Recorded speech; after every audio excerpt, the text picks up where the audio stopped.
वंदे पुरुषोत्तमम। आज मैं सत्संग का एक इतिहास का एक टुकड़ा लेकर के आप लोगों के सामने आया हूं। हम लोग आज देवघर जाते हैं, किसी भी तरह का कोई कष्ट नहीं, एकदम राजा महाराजाओं की तरह हम लोगों के लिए व्यवस्था परम पिता ने किए हैं। हम अगर तरह अतीत की समय को जाने तो ये बड़ी दर्द भरी है, बड़ी कष्टदायक है। उस बात का आज हम थोड़ा चिंतन करने जा रहे हैं।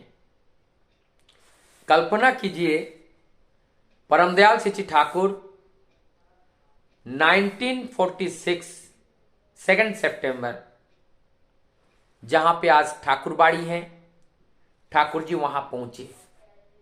ठाकुर जी का उम्र 59 इयर्स और उस समय 3 करोड़ की प्रॉपर्टी 1946, 54 और 24, 78 इयर्स बिफोर। तो उस समय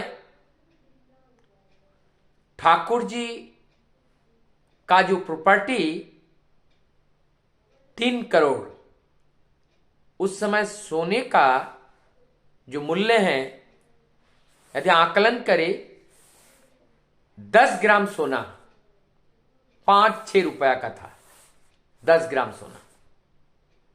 और आज 10 ग्राम सोना 60,000 रुपए से भी ज्यादा है।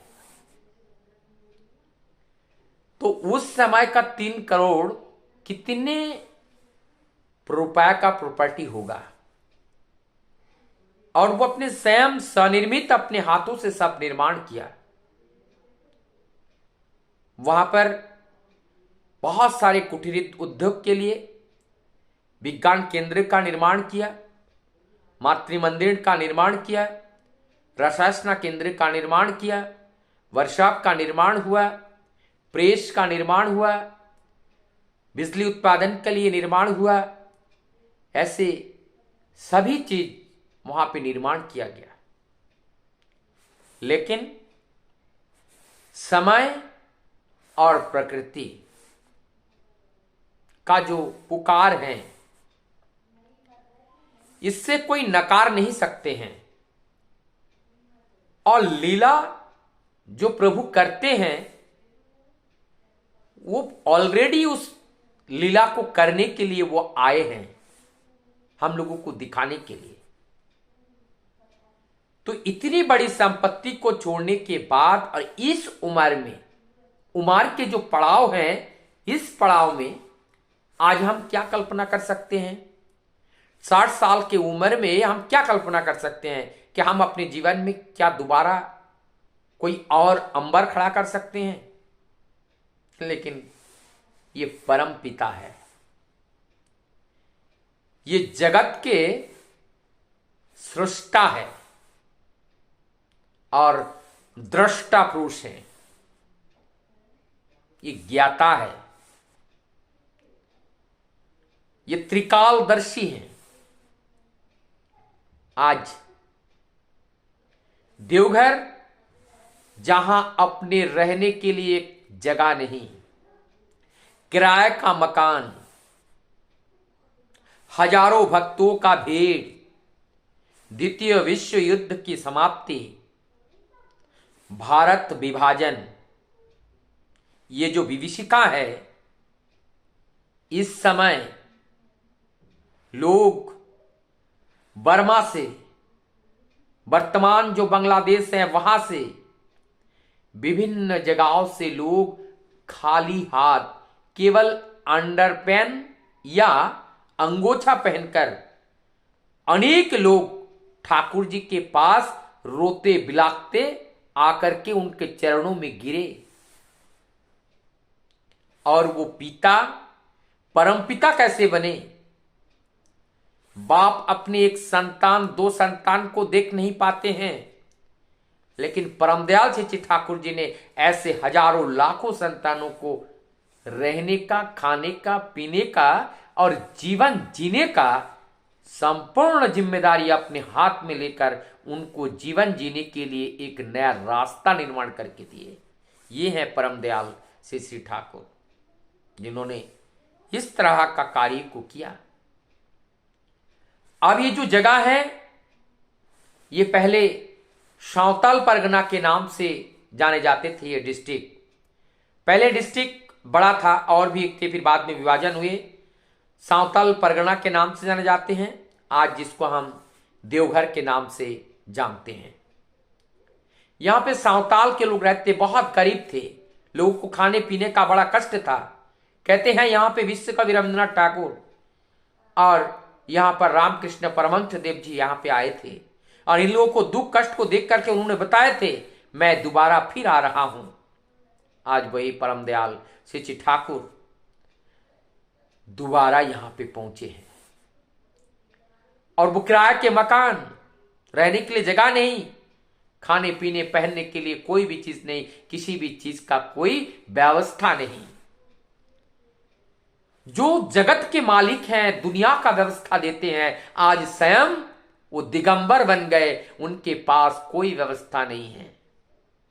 लेकिन आज प्रभु ने सारी व्यवस्था एक एक करके ऐसे की, फिर उन्होंने अंबार चुंबी उस सारी पहाड़ को खड़ी कर दी।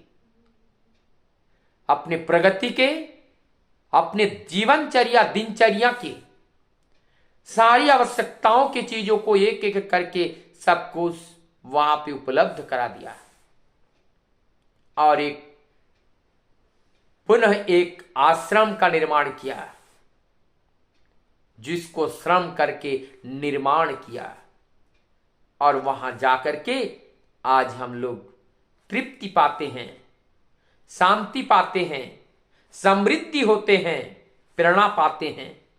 ऐसा स्थल तीर्थ भूमि में परिणत हुआ है। परम पिता का चरण जहां जब पड़ती हैं वही तीर्थ स्थल बनती हैं। आज ठीक वही हुआ। चारों ओर से वहां के स्थानीय लोग, जो गरीब से गरीब लोग हैं, ठाकुर जी के दर्शन करने आते थे। उनके आकर्षण से वहां पे दौड़ते आते थे। कोई कोई स्वप्न देख कर आते थे, ठाकुर जी ने हमें बुलाया है। कोई वहां पे जो बैद्यनाथ धाम है वहां आते थे, वहां पे आकर के अपने नाम ध्यान करते थे, बैठते थे, रात में स्वप्न देखते देखते थे, तुम यहां क्यों बैठे हो? स्वयं मालिक वहां पे आए हुए हैं। वो दौड़ के ठाकुर जी के पास आते थे। आकर के अनेकों लोगों ने अपने जो संपत्ति है, ये भौतिक जगत के जो अनित्य वस्तु हैं, ये अनित्य वस्तु को परम दयाल के चरणों में दान करके अपने आप को वहीं पे सब सरेंडर कर देते थे।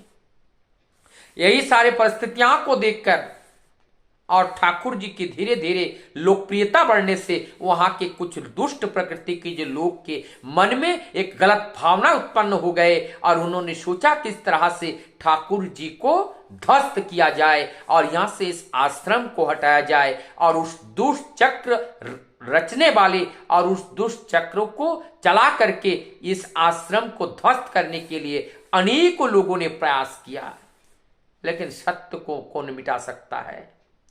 ऐसा ही एक दिन वहां के कोई पाक करने वाले, भोजन बनाने वाले में से एक व्यक्ति का निधन हो गया, लेकिन वो ऐसे कोई किसी ने मारा नहीं। और वो जो निधन हुआ, उस निधन को लेकर के वहां के कुछ लोगों ने वो जो मृत्यु का जो कारण, वो कारण एक अलग रूप में पेश करके उनको मर्डर का रूप दे करके शिष्य बड़दा के नाम पे केस डाला गया। और तब बड़ा विडंबना है, अब नाम पे ये सारे चीज किए गए। और ये सब करने के बाद अब उस केस को, जो मैं आज मूल बात बताने वाला हूं, श्री लाल बिहारी लाल दादा एक वकील थे पाटना हाईकोर्ट के, और इतने बड़े पराक्रमी और तर्क शक्ति वाले और सत्य पर विजय दिलाने वाले वकील थे। जब आश्रम के ऊपर इस तरीके से अटैक हुआ और कानूनन जीतने के, कानूनन जो सत्य है उसको उजागर करने के लिए मालिक की वही दया से ये वकील मिले, श्री लाल बिहारी लाल दा, पटना से इनको हायर करके लाया गया था। अब यहां पर उनको रोकना पड़ा और निरंतर 7 दिन तक इस केस के ऊपर वहां पर वैश के ऊपर क्रॉस जो बातें हैं सारी बातें वहां पे रखी। जो वहां पे वकील लोग जज के सामने जो बातें पेश करते हैं, पक्ष रखते हैं, जो क्राइम जो मुलजिम होते हैं उनके जो पक्ष रखते हैं, सभी लोगों ने वहां एक एक करके पक्ष रखी। अनेकों गवाह जो झूठे गवाह बनाए गए थे, एक एक करके गवाह को पेश किया गया। लेकिन हमारे जो लाल बिहारी लाल दादा थे, उनकी सक्रियता, उनकी बुद्धिमत्ता और सत्य को उजागर करने का जो इच्छा शक्ति थी, उस इच्छा शक्ति के सामने एक एक करके सब पराजय हुए और पराजय होकर ये केस से बरी हो गए और शिष्य बड़दा को निर्दोष पाया गया। पुनः सभी लोग आश्रम पे लौट आते हैं और हमारी लाल बिहारी लाल दा जब आश्रम में लौट आते हैं, आकर के ठाकुर जी के सामने प्रणाम करके बैठते हैं। पाटना जी जब सब आए थे तब भी प्रणाम करके गए थे, आज फिर पुनः प्रणाम करने के लिए आते हैं। लेकिन उस दिन जब पहली बार प्रणाम किए थे तब ये लाल बिहारी लाल दा ने एक बात बताए थे, मैंने अपने जीवन में अनेक बड़े बड़े लोगों का संग किया, अनेक महापुरुषों को देखा, लेकिन आज मैंने जिसको देखा, क्योंकि लाल बिहारी दास इससे पहले कभी नहीं देखे थे, आज मैंने जिसको देखा और केवल जो मैंने आकर्षित हुआ, जो आंख देखा, ऐसा आंख मैंने जीवन में कभी नहीं देखा। जिस आंख में केवल प्यार है, जिस आंख में केवल आकर्षण है, जिस आंख में केवल ममता है, जिस आंख में केवल करुणा है और इतना आकर्षण है कि हम उस आंख हम भूल नहीं पा रहे हैं, ये इतना आकर्षणीय है। फिर और एक बात कहने लगे, ठाकुर जी का जो सरलता है, सहजता है, ये ऐसा मैंने ये रूप भी कभी नहीं देखा। आज परम दयाल श्री ठाकुर जी के सामने पुनः हमारे वन बिहारी लाल बिहारी दादा फिर आकर के प्रणाम करते हैं और सारी वृत्तांत तो बताते हैं। ठाकुर जी अपने कृतज्ञता व्यक्त करते हैं कि आपने आकर इतने दूर आकर इतने दिन रुक करके आपने इतनी बड़े परेशानी से हम लोगों को मुक्ति दिलाए। ऐसे अनेकों बातों से उनको कृतज्ञता ज्ञापन किया कर रहे थे, लेकिन इस कृतज्ञता को, इस बात को हमारे जो वकील जो लाल बिहारी लाल थे, इसको स्वीकार नहीं करना चाह रहे थे। और जब उनके पास पैसे के लिए पूछा गया, वो पैसे के लिए बिल्कुल नकार गए कि हमें पैसे नहीं चाहिए। जानते हैं उस समय की जो बात है, इनका एक दिन का हायर का जो पैसा था, एक बार जेरा करने के लिए, एक बार वहां पे वो जज के सामने हाजिर होकर के उस केस को लड़ने के लिए 1,000 रुपये उनका फीस था और 7 दिन तक निरंतर रुके। लेकिन आज कह रहे हैं मुझे 1 रुपया नहीं चाहिए। लेकिन फिर भी ठाकुर जी माने नहीं। उन्होंने कहा कि मुझे पैसे नहीं चाहिए, मुझे आपका आशीर्वाद चाहिए। तब ठाकुर जी ने कहे कि हमारा यह आशीर्वाद स्वरूप है, आप इसको ग्रहण कीजिए। तब लाल बिहारी लालदा ने इसको ग्रहण किया। लेकिन जाते जाते जब जा ही रहे थे, ठाकुर जी ने कहने लगे, आप समय मिलते ही एक बार आना। और ठाकुर जी जाते जाते एक बात बताए थे, और वो बात क्या है, मीट मछली खाने से क्या होता है, इसके बारे में वैज्ञानिक दृष्टिभंगी से सारी बातें उनको बताए थे। और उनको और भी कई चीज़ों के बारे में उनको बताए थे। एक औषधि के रूप के बारे में भी उन्होंने बताए थे कि जिसको लठजीरा कहते हैं, अपामार, ये लठजीरा चिड़चिड़ा, इस पौधे का को उठा करके उसका रस पीने के लिए, जड़ का रस पीने के लिए, तो हमारे प्यारी लालदा उसको उठा के लाए थे। और जैसे ही उसको वापस ले जा रहे थे दिखाने के लिए, पहचानने के लिए, पहचान गए थे। फिर वो दौड़ के उनसे वो लेके आए। उन्होंने कहा कि ये जो लठजीरा है, ये पहला पौधा ठाकुर जी के आशीर्वाद का, इसलिए मुझे दे दीजिए। वो ले लेते हैं और उसके बाद और अनेकों बात करने के बाद वहाँ ठाकुर जी को प्रणाम करके स्वदेश के लिए अपना रवाना होते हैं। दुर्भाग्य की बात है, वहाँ जाकर 1 साल बाद ऊपर लोग गमन होते हैं, ये पार्थिव देह छोड़ देते हैं और वो मालिक के प्यारे हो जाते हैं। बाद में ये समाचार जब आया, ठाकुर जी के ने जो सतर्क किया, जिस बात को बताना चाहा, हमारे लाल बिहारी लालदा इस बात को समझे नहीं। क्यों अचानक, क्यों ठाकुर जी मीट मछली खाना और ना खाने के बारे में क्यों बोले, इस बात को आज अगर वो समझ जाते, शायद उनका जीवन असामयिक देहांत नहीं होता।